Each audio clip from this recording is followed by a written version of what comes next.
You could be one rent payment away from qualifying for a mortgage, but only if that rent shows up in the right place. What if I told you that VantageScore 4 and recent policy changes mean months of on-time rent, utilities, and payroll signals can turn a thin, mismatched, or invisible file into a lender-ready mortgage file? Stay with me, because in the next 12 minutes, you'll get an exact 30 to 90 day playbook, scripts you can copy and paste, and 3 real micro case walkthroughs that show exactly what documents to collect and who to call to make it happen. This is an educational guide, not legal, tax, or lending advice. Rules and lender practices change. Always verify requirements with your lender and the credit bureaus before applying. Today's narration walks through how to add and verify alternative data, rent, utilities, telecom, payroll, and the work number, income, and employment indicators. So you show up in VantageScore 4 and lender data feeds. I'll cover what documentation to collect, how to get furnishers to report correctly, how to audit trade lines across bureaus, a 30 to 90 day checklist, scripts and verification templates you can use, and 3 compact case studies you can follow step by step. The goal is that you'll leave with an action list, start moving a thin or mismatched file toward mortgage readiness immediately. VantageScore 4 explicitly incorporates positive rental and utility payment history into its model, and the Federal Housing Finance Agency's July 8, 2025 decision allows VantageScore 4 for Fannie Mae and Freddie Mac mortgages.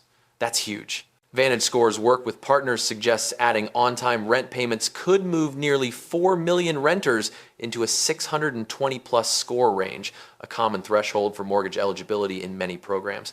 But you can't just type your rent into a form and expect it to count. What many people don't know is consumers can't self-report directly to the nationwide credit bureaus. Payments count only if they're furnished by a recognized furnisher or an approved third-party rent or utility reporting service that already transmits to Experian, Equifax, and TransUnion. Experian's RentBureau and Experian Boost are 2 channels that accept rent and utility inputs. Boost via verified bank connections, and RentBureau via vendor feeds. The Work Number, Equifax's payroll and employment verification engine, is another powerful channel lenders use for income and employment signals. So the door is open, you just need to walk through it the right way. A lender-ready file needs 4 things. First, documented, verifiable payment history from a trusted furnisher. Second, consistent identity and address information across every furnisher and bureau file. Third, confirmation that the furnisher reports to the bureaus that feed VantageScore 4. Fourth, active auditing and remediation of mismatches. Now, here's where the trap lies. Mismatched names, addresses, or social security digits will stop reporting cold. Imagine rent is being reported, but the landlord used Robert J. Smith while your bureaus list Roberto Smith. The payment may not link. So what do? Collect canonical identity evidence, government ID, social security card, and 2 proofs of current address, and make sure every furnisher uses the exact same name and address format. Here's what to collect and why. These documents form the evidentiary trail lenders and furnishers want. A signed lease or rental agreement to show tenancy and landlord information. Rent ledgers or a payment history from the property manager or landlord to show dates and amounts. Bank statements or canceled checks proving ACH or e-payments to prove on-time transfers. Utility and telecom billing history, ideally with 12 months of account and payment patterns. Payroll stubs, w 2099, and employer contact information, or a signed employer authorization to pull the work number VOE or VOI, and government ID, social security card, plus 2 proofs of address to standardize identity across furnishers. Many landlords are willing to help if you give them a 1-page template and an email script. I'll give you exact scripts you can copy and paste. Make it easy for them and give them a compelling reason to enroll. Start with a short, polite email that offers to provide a signed authorization and proof of payments, and that offers to pre-fill the enrollment form and cover any small tenant fees if needed.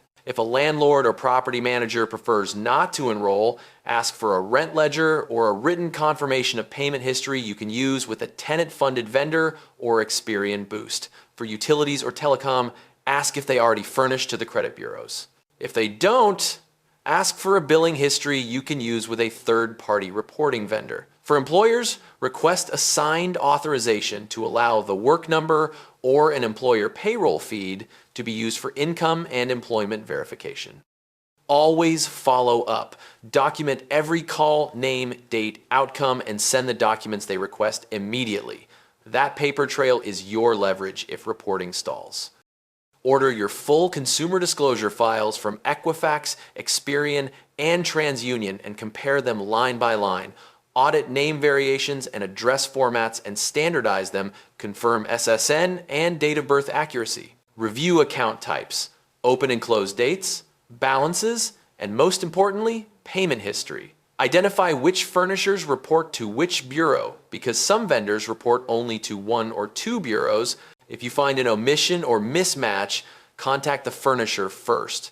Furnishers can correct and resend data that's faster and usually more effective than disputing directly with the bureau. If the furnisher confirms correction and nothing changes, file a dispute with the bureau and include the furnisher confirmation, lease, and bank statements as attachments.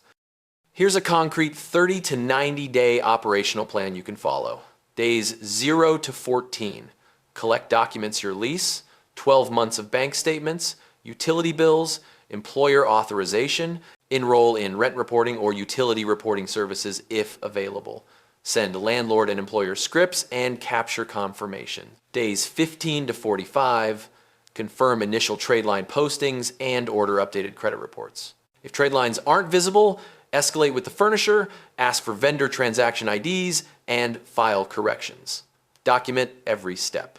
Days 46 to 90, verify score changes, gather VOE and work number reports for your lender, and package a lender-ready folder with canonical identity documents, vendor confirmations, screenshots of reported trade lines, and a correspondence log. Typical realities. Rent reporting vendors often start sending data within 0 to 30 days. An Experian Boost can be immediate once bank accounts are linked. Expect variable turnaround, keep the log, and push for transaction IDs. Now the 3 micro-case walkthroughs. Micro-case 1, a renter converting to buyer. Scenario, a 28-year-old renter with a thin file and 18 months of on-time payments via ACH. Action, collect the lease, bank ACH records for 18 months, and landlord contact. Enroll the property with a rent reporting vendor that reports to at least one bureau that feeds VantageScore 4, and send a landlord script plus a 1-page authorization. Within 30 days, rent can begin feeding. By day 60 to 90, the rent trade line may appear and VantageScore 4 can reflect the positive history. Result, a score lift into mortgage eligible range in many cases. If the landlord refuses, use a tenant-funded vendor that verifies bank records, or use bank connection rent reporting like Experian Boost alternatives, or collect more bank proofs and consider a cosigner who already has thicker credit.